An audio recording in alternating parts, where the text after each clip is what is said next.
So I will be talking about lattice designs and their applications in plant breeding. So the outline of my presentation today, we'll start out with talking about incomplete block designs in general, distinguishing features that in comparing one type of design with another, and then we'll talk about the lattice designs and basic plans that you can use and field layout. We'll do an overview of the statistical analysis. I'll present a lot of formulas. We're not going to go into detail, but there is an Excel spreadsheet available as a supplemental material which you could use if you wanted to have more practice with doing those types of calculations. Then we'll get on to talking about the cyclic designs and alpha lattices, which are the type of lattice that I use most often in my own breeding work. I have a specific numerical example from my metaphone breeding program. I'll show you how I did the randomization and laid out the field plan, and I'll briefly present a SAS analysis with some interpretation. So I'll start by talking about blocking in general. We block experiments to reduce experimental error, to increase precision in comparing our different genotypes or treatments, and to make the conditions in which they're being compared more uniform. The problem that we have as breeders is that we deal with many treatments, many genotypes, and as blocks get larger, the conditions within the blocks become more heterogeneous, making it more difficult to get precise comparisons between the treatments. There also may be other factors that limit the number of experimental units in a block. For example, if you're doing a growth chamber experiment, there may be a limited amount of space in there. In the greenhouse may be limited in space, or you may be limited in a field area you have available for your use. Also, if you're intending to do some kind of a chemical analysis, you may be limited in the number of samples that you can process at one time. So all these kind of situations would lead us to use some form of blocking. So incomplete block designs in general imply that plots are grouped into blocks that are not large enough to contain all the treatments. So there are some features that we use to distinguish the various types of designs, the number of blocking criteria, whether it's a one-way or two-way type of blocking, whether the design is balanced or partially balanced, whether or not it's resolvable, the shape of the design, and the process that's used for generating the design. And I'm going to be talking briefly about each one of these aspects. So in terms of a number of blocking criterion, if we're using an incomplete block design with a single blocking criterion, that would be analogous to a randomized block design. And so we have only one source of variation that we need to control. In some situations,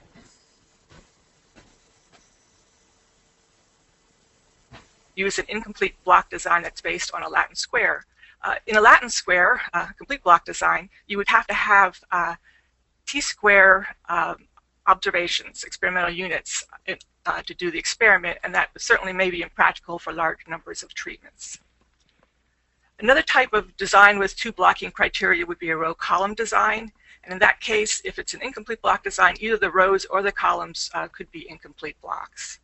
Uden squares is another option. In that case, you would be taking a Latin square and simply dropping out two or more rows from the Latin square to create your incomplete blocks.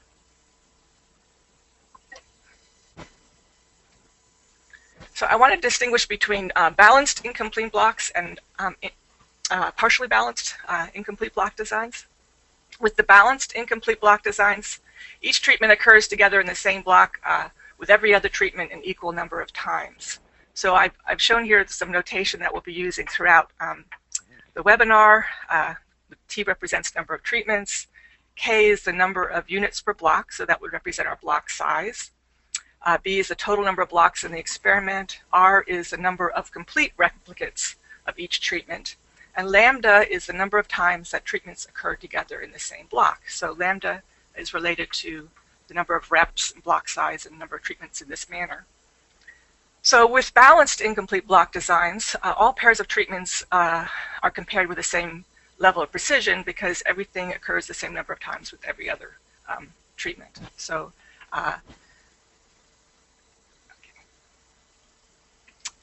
In the case of balanced incomplete block designs, we have this relationship that is required for balance. And you can see in this case that lambda has to be an integer. Things can only occur together 0 times or 1 times or 2 times. So it has to be an integer.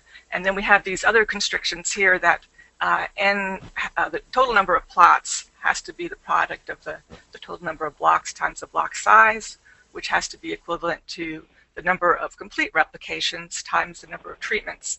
So for example, if you have 10 treatments and with block size of 4, that would lead to the result that you'd have to have 6 replications. Lambda would be 2, so each pair of treatments would occur together twice throughout the experiment, giving you a total number of 60 experimental units. So in plant breeding, generally, the minimum number of replications that are required for balance is often too large to be practical. So we'll be talking about partially balanced incomplete block designs. In this case, different treatment pairs occur in the same blocks an unequal number of times, or some treatment pairs may never occur together in the same block. In this case, mean comparisons among the treatments have differing levels of precision. So certainly anything that any pair of treatments occurring in the same block are going to be compared with greater precision.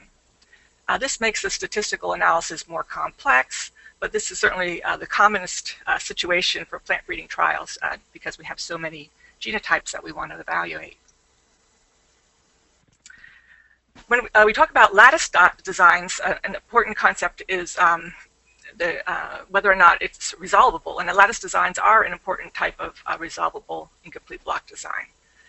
When something's resolvable, that implies that the blocks are grouped so that each group of blocks constitutes one complete replication of the treatment. So you can think of, when I say blocks in the context of this webinar, I'm referring to the incomplete blocks, or you could even think of those as the subblocks. And replication generally refers to the grouping of all the blocks to form a complete replicate that includes all the treatments, sort of like a super block. So the nice thing about resolvable designs is that the trials can be managed in the field on a rep-by-rep basis. So you can do your operations in stages. For example, you may not be able to plant everything on the same day. Weeding can be done in stages, and you have a way to control the variation that's caused by the differences in time. You can collect data on a rep basis, harvest, and so on. Another thing that could happen is if you have at least several reps, you could actually lose a replicate without losing the whole experiment. So, for example, if you had a mapping population in 3 different fields, you could lose one field, and the other 2 would still be perfectly good incomplete block design with 2 reps. Another thing that's really nice about the resolvable designs is that if you have 2 or more complete replications, you can analyze it as a randomized complete block design if it turns out that the sub-blocking, the incomplete blocks, are not effective. If there's no measurable variation among them, then you can just ignore them and treat the whole experiment like a randomized complete block design. So just to make sure that we're all understanding the layout here, for lattice designs, we're going to have complete replications. As shown here, we have 2 complete replications. And then within each rep, it's going to be divided into our blocks. In this case, we have 3 blocks in each rep. So our total number of treatments would be 15. We have 5 plots in each of our little blocks. K is the number of units per block, so our block size in this case, we have 5 plots in each of our incomplete blocks. We have 6 total blocks in the experiment, and we have 2 replicates of each treatment. And because it's resolvable, we have a new thing to define, and that's the number of blocks in each complete replication, S. In this case, we have 3 blocks in each replication. So there's various types of lattice designs. Square lattice designs implies that the number of treatments is a perfect square. And in that case, the number of blocks per replicate and the plots per block are going to be the same. And they're going to be the square root of the number of treatments. Now, for complete balance in a square lattice design, you have to have R equal to your block size plus 1, which makes a rather large experiment if you have very many treatments. Rectangular lattice designs are another option, and in that case, the number of treatments is equal to S times S minus 1, where that's how many blocks you have in each rep, and then K, the block size, is also equal to S minus 1. So for example, if you have a 4x5 lattice, that would have 4 plots per block, 5 blocks per replicate, and a total of 20 treatments. With alpha lattices, we have more flexibility in our choice of S and K, and the only real constraint there is that the total number of treatments has to be equal to the number of blocks per rep and multiplied by the block size.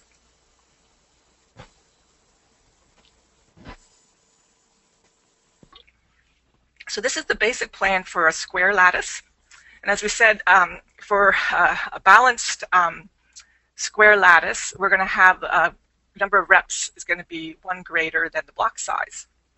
So here we have 4 reps. It's a 3x3. We've got 3 blocks in each rep. And this is the way that you're typically going to see these plans in textbooks, if you were to look them up. So this little square here represents a subblock or an incomplete block. And those 1, 2, 3, that's representing the treatments that might occur in that block, or the plots in the block.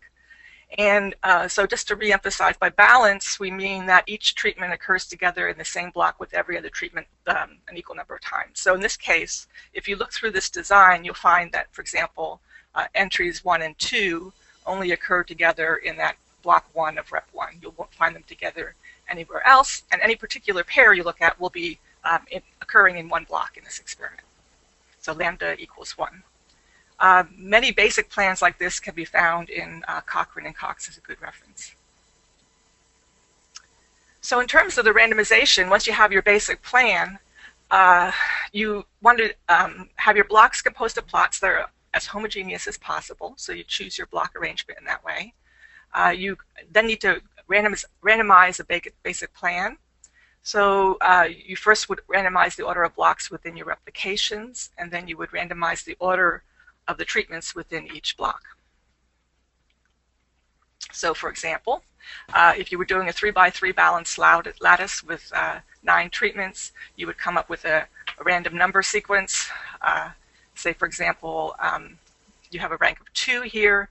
That would imply that the first rep would go into the 2nd position, and then you would need to randomize the that's randomizing the order of the replications, and then you would need to randomize the blocks in reps, so you get another random number, and that would tell you that this first block here needs to go down into the 3rd position within that rep. So that would be your new plan. You would have randomized both the replications and the blocks within the reps. So some more definitions here.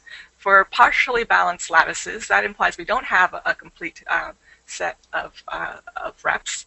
So simple lattices mean that we have 2 replications. So to get a simple lattice randomization, you would use the first 2 from a basic plan. It probably wouldn't be worth your effort if you were dealing with a 3x3 or 4x4 because those are so small to begin with. 2 reps. You wouldn't gain much by using the lattice in that case.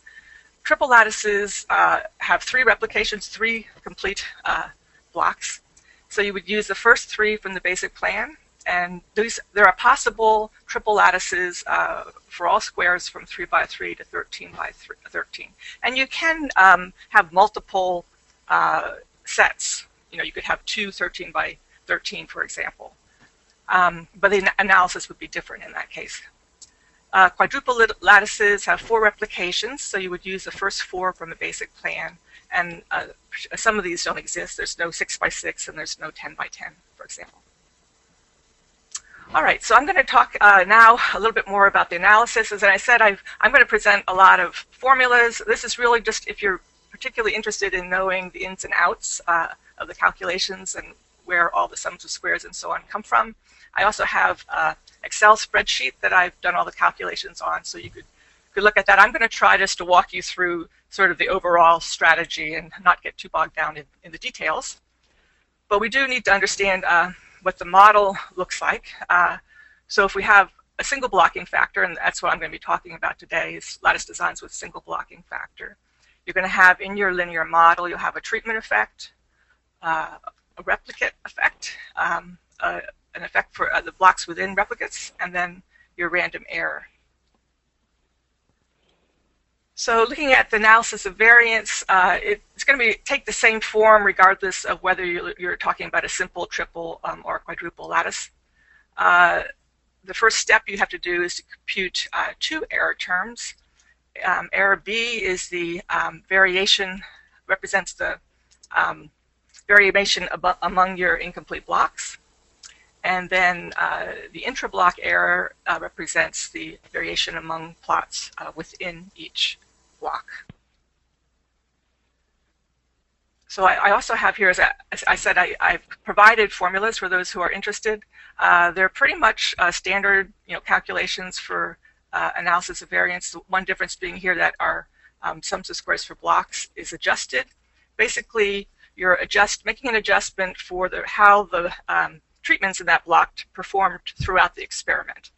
So, and then we'll be calculating, initially we will calculate an unadjusted treatment sums of squares, and then as often is the case, we'll get our sums of squares for error by subtraction. So that would give us an initial analysis. So the first thing that we have to do is to look at the magnitude of the error among blocks and compare that with the intra-block error.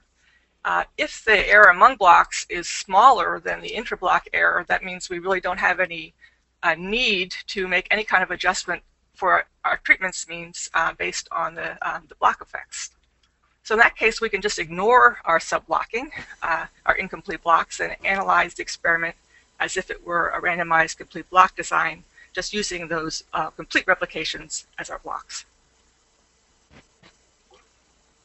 If we find that the variation among the incomplete blocks is greater than our intra-block error, then we're going to compute an adjustment, a weighting factor that we'll use to adjust our treatment means to account for the variation among blocks.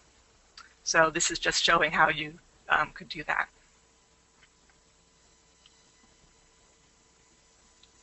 So once you've established that there is a variation among your incomplete blocks, then you might want to test to see if there are significant differences among your adjusted treatment means. So you can then compute an adjusted mean square for treatments. To do that, you have to first calculate an unadjusted block sums of squares, but then ultimately you can perform a standard F-test for the adjusted treatment means using the intra-block error as your error term. And here I have formulas for standard errors. The important thing to keep in mind here is that the standard errors are going to be different depending on whether the particular treatments that you're comparing occurred in the same block or whether they were in different blocks. Obviously, if they occur in the same block, you're going to have a more precise comparison than if they are in different blocks. And then finally, you might want to calculate the relative efficiency to get some idea about what you gained in precision from including the lattice design, making adjustments for blocks. So to do that, basically you try to estimate what kind of error term you would have had if you had just analyzed it as a randomized complete block design, and that's what this formula, the first formula, shows you here. And then you just make a ratio if the error from a randomized complete block design is much larger than the error term that you were using for your lattice design. That means you benefited by reducing the error by using the lattice design. So any kind of relative efficiency that's over 100% means there was some benefit from the lattice design. And as I said, I have included a numerical example. This is showing over here ultimately the adjustments that you would make for each of the blocks, each of the treatments that occur in those blocks. This is a 5 by 5 lattice with 2 reps. some barley data. I'm not going to spend a lot of time on this, but again, it's available for you if you want to work through the calculations. You can do this on a spreadsheet. And here's your second rep. So we have this representing an incomplete block here with 5 different treatments, and these would be the yields of the barley. So this is showing, as I said, you have to start out with your initial ANOVA, just comparing the magnitude of your block error versus your interblock error. And in this case, we do have greater variation among our blocks than we do within blocks. So we would go ahead and compute the adjustments, the weighting factors. And then this would show you, for example, how you would go ahead and adjust the mean for entry 1, for example. Without adjustment, the mean would be 15, and in this case, with the adjustment, we've adjusted it down to 14.69 to make it comparable with all of the other treatments in the experiment. Okay, and then the next step, as we said, would be once you decide you had a block effect, then you would go ahead and recalculate your adjusted treatment variation.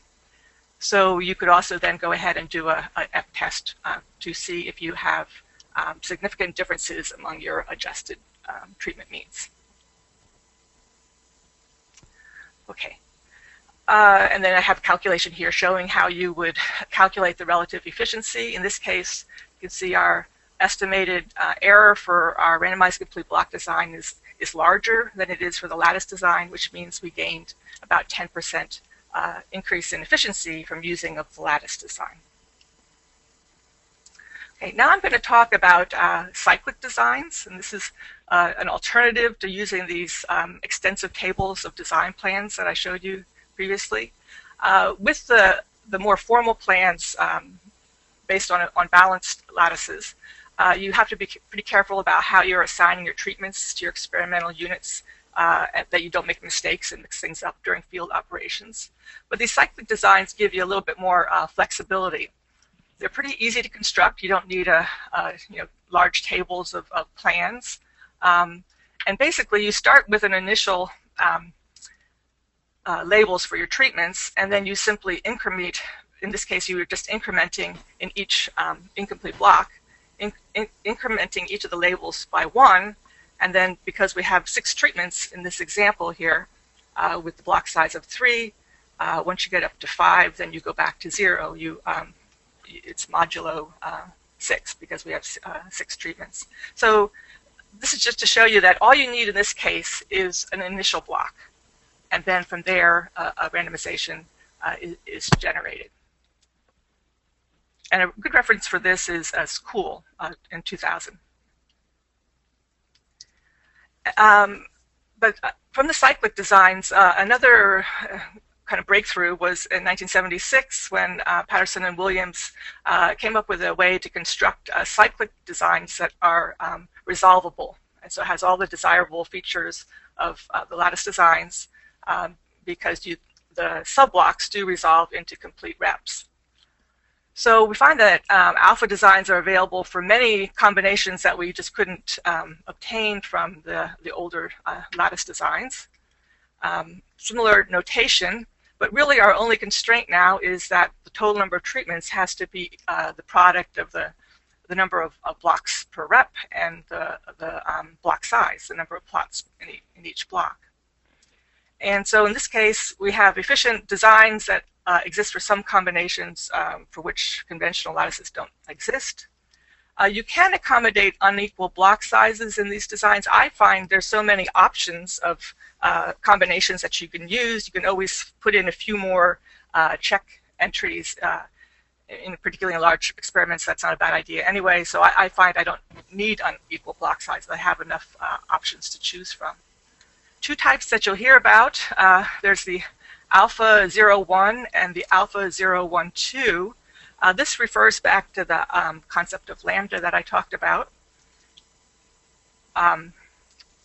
where lambda indicates the number of times that particular pairs of entries occur together. So you have, with the alpha 01 is the most common. That means that a particular pair of entries will either occur together not at all in the same subblock, or they will occur together once.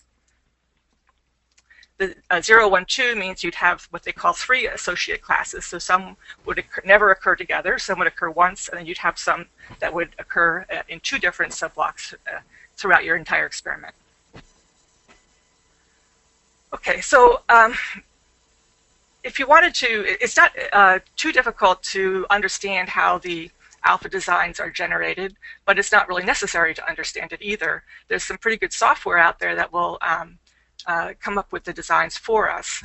I like to use Gendex, and I've given the URL here for that.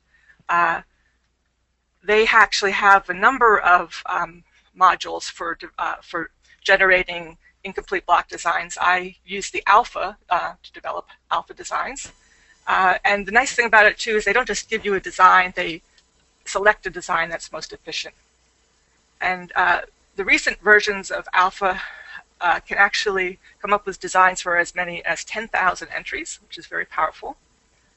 You can download an academic or evaluation copy for free, or if you want to buy a perpetual license, it's $299. So I would recommend this for anybody who's planning to be using a lot of alpha designs or other types of incomplete block designs. Cyclic Design N is another option. The Agrabase software has their own built-in system for generating the designs as well as for analyzing them. In R, you can generate these designs in R as well. I have used that as well for some of my oat trials.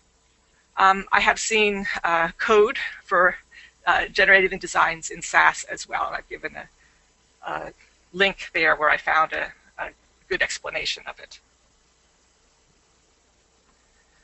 So for each of these different options in Lattice Designs, we can calculate something we call the efficiency factor. This isn't the sort of the after the fact efficiency that I mentioned earlier, where you're comparing the randomized complete block design to the lattice based on your actual data. This is sort of something you would do ahead of time to consider the upper bound in terms of what the efficiency of the experiment could be. So without going into a lot of detail, you can run these calculations. You want to make sure that you're choosing a design that has a reasonably good level of efficiency. In general, you find that larger block sizes are going to increase your efficiency, as long as you're not getting such a large block that you are losing, that they're becoming heterogeneous. So a good strategy is to figure out what block size you need based on your experimental material and your testing site and so on, and just establish a reasonable block size. So not to use a whole lot of small blocks, but basically rationalize and think how big a block you can really accommodate. Okay, so if you're going to analyze lattice experiments, I will be showing just a quick example in proc mixed of SAS. ASREML also would certainly, is a mixed model package, would certainly be able to analyze these designs. GenStat, I know, can be used. There are some packages in R, but at least when I tried to use them, I didn't get quite the same result as I got from the methods I know in SAS. So I am not demonstrating to them today, but that may have been operator error, I'm not sure. So there are some packages that exist for these designs as well in R. And then, as I said earlier, Agrabase has built-in packages for analyzing lattice designs. Okay, so I'm going to talk a little bit about the metafoam example. So just for those of you who are not familiar with metafoam, I'll give you a little background here. Basically, it's a native plant here in the Pacific Northwest. It was first produced as a crop in 1980, so it was domesticated, in the last century. The seed oil has novel long-chain fatty acids, so it gives the oil some unique properties. Very light-colored, odor-free, very stable under heat. So it's used primarily. It's used now in personal care products, but it does have other potential uses as fuel additive, lubricants, and pharmaceutical properties. Metafoam is in the Brassicales order, so it's got some similarities with the Arabidopsis and other Brassica species. So this was an experiment I did, an alpha lattice that I did in 2012, and I was very pleased with this experiment. It had very nice, good yield potential. This is a good 1,600 kg per hectare is a good yield for metafoam. We had a reasonable plot size and so on. So I was all set to use this data set for this webinar. But then when I took a closer look, I realized that I really couldn't show that I needed the lattice design in this case because it was uniform conditions and there wasn't really much benefit from using the lattice. So what the software will do is it'll make that decision for you. If there's no variation, significant variation among your incomplete blocks, then no adjustment in your means will be made. So it turned out to be a good experiment, but not a good one for demonstrating the use of lattice designs. So I went to our data from this past season. We had a little bit different situation.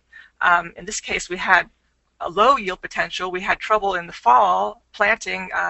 Basically, it was dry. It's a winter annual crop, and it was dry as could be up to mid-October, and then the rain started and it wouldn't stop. So we didn't have really the best land preparation, and there are not that many control options for weeds in metafoam either. So we had we struggled with the weeds, and we had some gradients in the field that were related to both the hardness of the soil and the weed situation. So it turned out to be a great example for when, the benefits you can attain from using lattice designs. We had 132 entries. There was 127 of our actual test cross genotypes and 5 checks I included to get up to the 132. And so I used 11 by 12 alpha lattice. We had 2 reps, just one location here in the Willamette Valley at Hislop Farm. And these plots were a little bit smaller. We didn't have as much seed generated, so we had slightly smaller plots. And as I said, quite a bit lower yield potential. Typical yields for growers here, I think the average yield is about 1,000 kg per hectare. But in our experimental plots, we typically get more like 1,500 kg per hectare.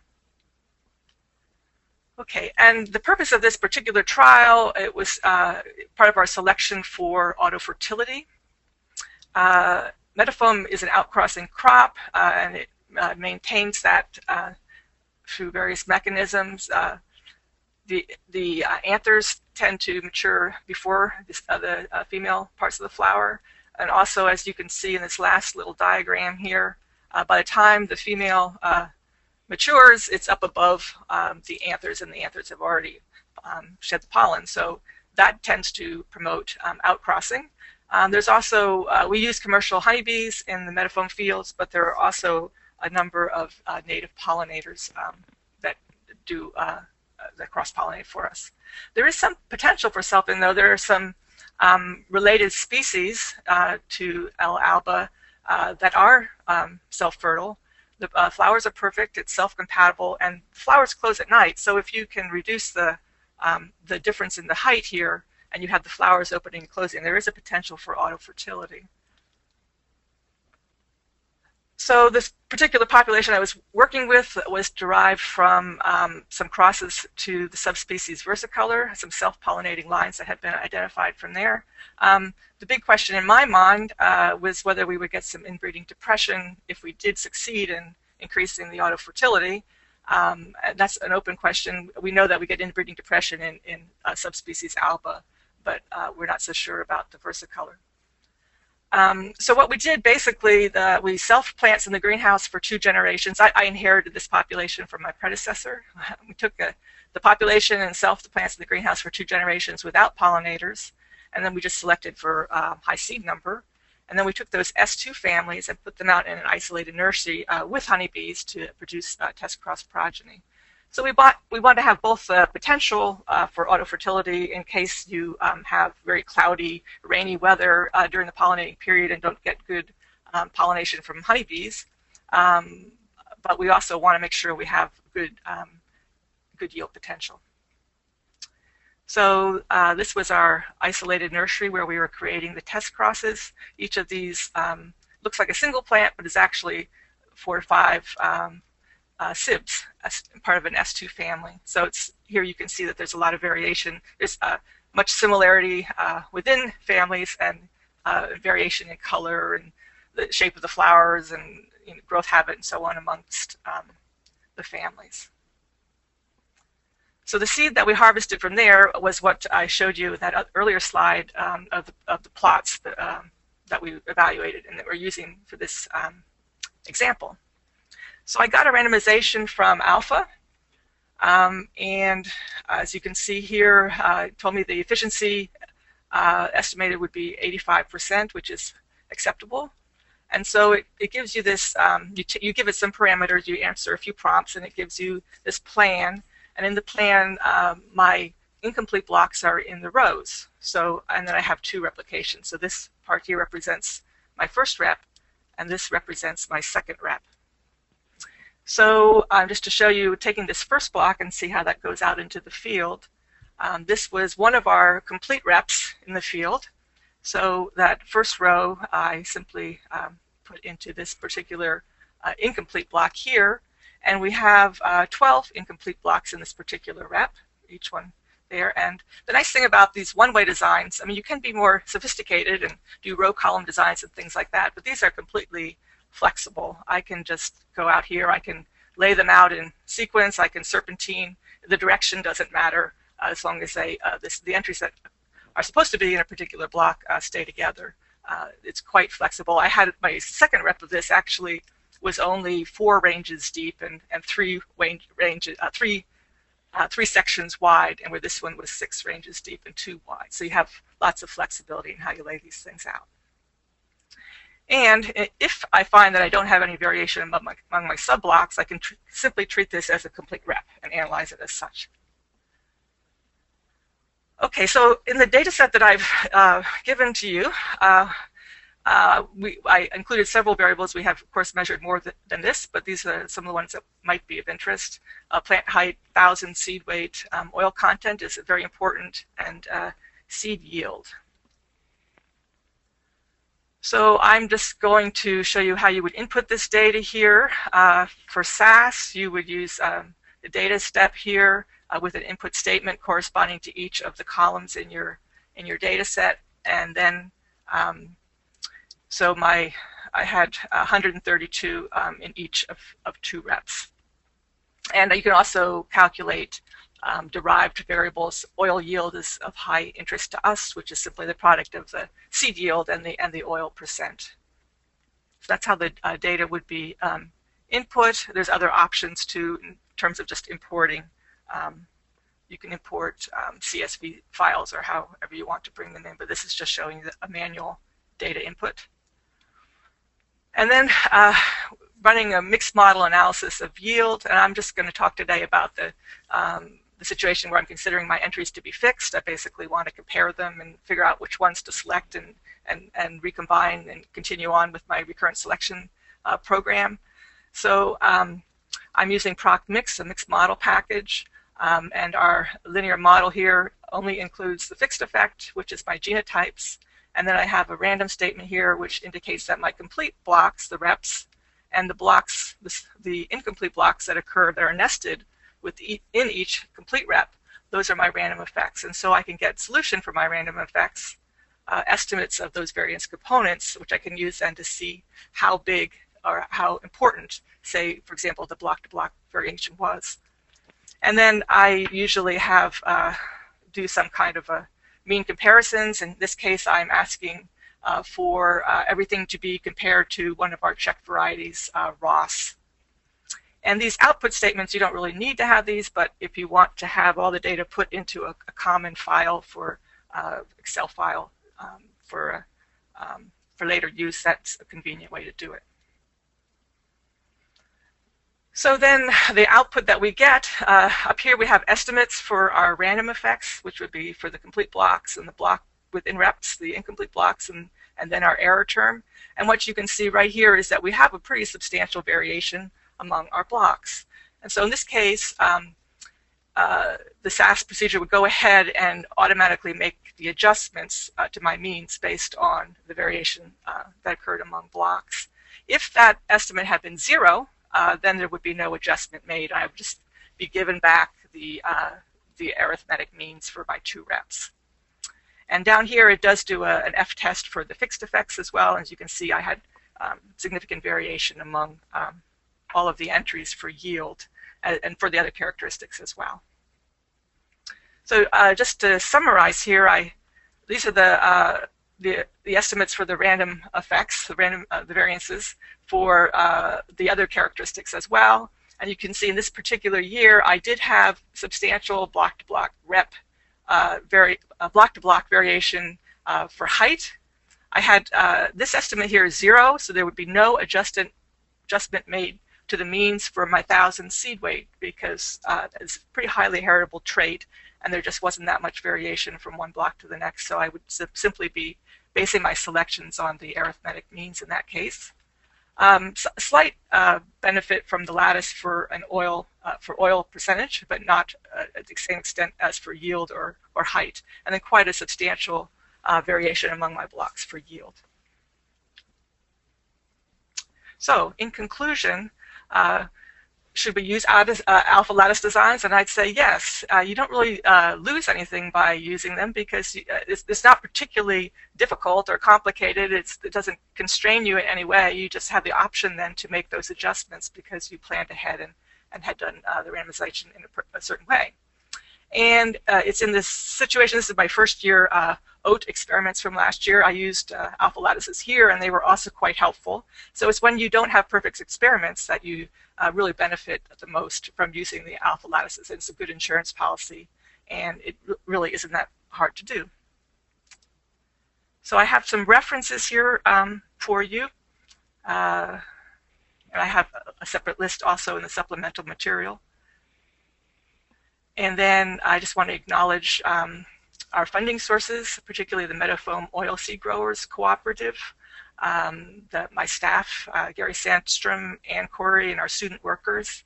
And also thanks to those who, for Dr. Frisch, for example, and Dr. Peterson in his book, and Nan Scott, who taught the experimental design class before I did. I benefited from their materials, from their training materials in developing this webinar.